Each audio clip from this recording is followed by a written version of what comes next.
అందరికీ నమస్కారం. ప్రకాశం జిల్లా భైరవకోన శ్రీ భైరవకోన గుహాలయాల గురించి తెలుసుకుందాం.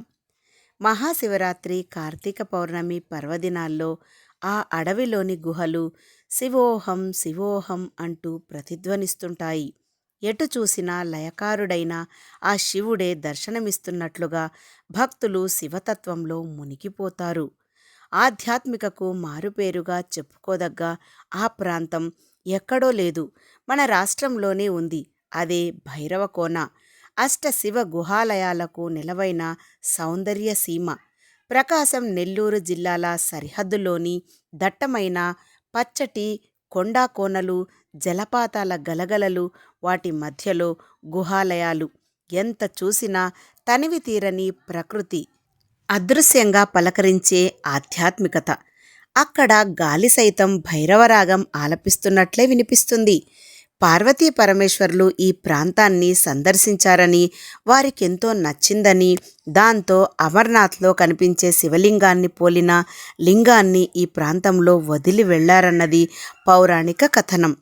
సుమారు 250 చదరపు కిలోమీటర్ల విస్తీర్ణంలో ఉన్న ఈ నల్లమల అరణ్యంలో ఎక్కడ చూసినా దేవీదేవతల శిలారూపాలే కనిపిస్తుంటాయి.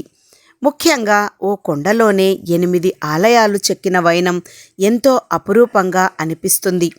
ఇక్కడున్న దుర్గాంబ ఆలయంలో అమ్మవారి విగ్రహం మీద కార్తీక పౌర్ణమి రోజున చంద్రకిరణాలు పడటం భైరవ కోనకున్న మరో విశేషం. అందుకే ఆ రోజున భక్తులు విశేషంగా ఇక్కడికి తరలి వస్తుంటారు. ఇక శివరాత్రికైతే సరే సరి, పక్కనే ఉన్న జలపాతపు సెలయేటిలో స్నానం చేసి మరీ శివరూపాల్ని దర్శించుకుంటారు. కొండల్ని తొలిచి ఆలయాలుగా చెక్కడం అన్నది మన దేశంలో ప్రాచీన కాలం నుంచి ఉన్నదే. మన రాష్ట్రంలో వీటి జాబితా చాలానే ఉంది. గుంటుపల్లి, ఉండవల్లి, మొగల్రాజపురం, బొజ్జనకొండ, శ్రీపర్వతం, లింగాలమెట్ట, ఈ గుహలన్నీ ఈ కోవకు చెందినవే. అయితే ప్రకాశం జిల్లాలోని భైరవకోన గుహలకు పౌరాణిక, చారిత్రక ప్రాశస్త్యం ఉంది. వీటిలో అడుగడుగున పల్లవ శిల్పకళ కనిపిస్తుంది. ఒకే కొండలో మలచిన 8 శివాలయాలను ఏకకాలంలో దర్శించుకోవచ్చు. వీటిలో 7 దేవాలయాలు తూర్పు ముఖానికి, ఒక్కటి మాత్రం ఉత్తర ముఖంగాను చెక్కబడ్డాయి. వీటన్నింటిలోనూ గర్భాలయాలు, వరండాలు, స్తంభాలు అన్నీ కూడా ఆ కొండరాయితోనే మలచగలగడం విశేషం. శివలింగాలను మాత్రమే గ్రానైట్ శిలలతో చెక్కి ప్రతిష్ఠించారు. ఈ గుహాలయాల్లో నెలకొన్న ప్రధాన దైవం భర్గేశ్వరుడు. ఈ ప్రాంతానికి క్షేత్రపాలకుడు భైరవుడు. ఆయన పేరు మీదే దీన్ని భైరవ క్షేత్రంగా పిలుస్తున్నారు. అయితే ఒకప్పుడు ఈ ప్రాంతాన్ని కాలభైరవుడు అనే చక్రవర్తి పాలించాడని, అందుకే ఇది భైరవకోన అయిందని అంటారు. అందుకు సాక్ష్యంగా ఈ ప్రాంతం చుట్టూ కోటల ఆనవాళ్లు అనేకం కనిపిస్తుంటాయి.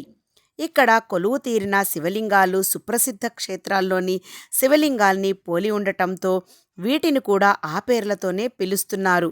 మధ్యప్రదేశ్లోని అమరనాథ్ కనిపించే శశినాగలింగం, మేరు పర్వత పంక్తిలోని రుద్రలింగం, కాశీ గంగా తీరంలోని విశ్వేశ్వరలింగం, తిరుమల కొండల్లోని నగరికేశ్వరి లింగం, భర్గేశ్వరలింగం. ఇక్కడ ప్రధానమైన దైవం ఇది. రామనాథపురం సముద్రతీర ప్రాంతంలోని రామేశ్వరలింగం, శ్రీశైలంలోని మల్లికార్జునలింగం, మందర పర్వతంలోని పక్షఘాతలింగం పేర్లతో వీటిని ఆరాధిస్తున్నారు. ఉత్తరముఖంగా ఉన్నదే మొదటి గుహ. దీనికి ఎదురుగా నంది ఆసీనమై కనిపిస్తుంది. తలపాగాలు ధరించిన ద్వారపాలక శిల్పాలు ఈ గుహ ప్రధాన ఆకర్షణ. మిగిలినవన్నీ తూర్పుముఖంగానే ఉంటాయి. అయితే అన్నిటికన్నా 7వ గుహాలయం సుందరంగా కనిపిస్తుంది. 8వ గుహలో లింగంతో పాటు బ్రహ్మ విష్ణువుల బొమ్మలు కూడా చెక్కడం విశేషం. త్రిమూర్తులు ఒకే చోట ఉన్న అరుదైన ప్రదేశంగానూ ప్రాచుర్యం పొందింది. ఇక పల్లవ గుహాలయాలు.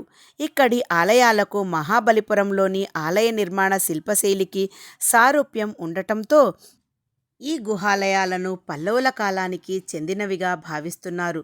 క్రీస్తు శకము 600-630 కాలానికి చెందిన మహేంద్రవర్మ పాలనలోనే ఈ గుహాలయాలు ప్రారంభించి ఉంటారన్నది చరిత్రకారుల అభిప్రాయం. ఇక్కడ ఈ గుహాలయాలతో పాటు చుట్టుపక్కల ఉన్న గుండాలను, దోనల్ని చూడొచ్చు. సోమనాథ, పాల, కళింగ దోనలు, పార్వతి, కాముని, సరస్వతి, త్రివేణి, పాచికల గుండాలు దర్శనీయ స్థలాలు. అయితే అటవీ ప్రాంతం కావడంతో ఇవన్నీ తిరగాలంటే నడక తప్పనిసరి. ఇక సుందరం ప్రకృతి దృశ్యాలతో పాటు చారిత్రక సంపదతోనూ అలరారే ఈ భైరవకోనని అభివృద్ధి చేస్తే అద్భుత ఆధ్యాత్మిక పర్యాటక స్థలంగా మారుతుంది అనడంలో సందేహమే లేదు. భైరవకోనకు వెళ్ళాలంటే అంబవరం, కొత్తపల్లి చేరుకుంటే ఉదయం నుంచి రాత్రి 10 గంటల వరకు బస్సులు తిరుగుతూనే ఉంటాయి. మీకు గనక ఈ వీడియో నచ్చినట్టయితే లైక్ చేయండి, షేర్ చేయండి, కమెంట్ చేయండి. మరిన్ని మంచి వీడియోలకై నా ఛానల్ను సబ్స్క్రైబ్ చేసుకొని నన్ను ముందుకు నడిపించండి. Thank you so much.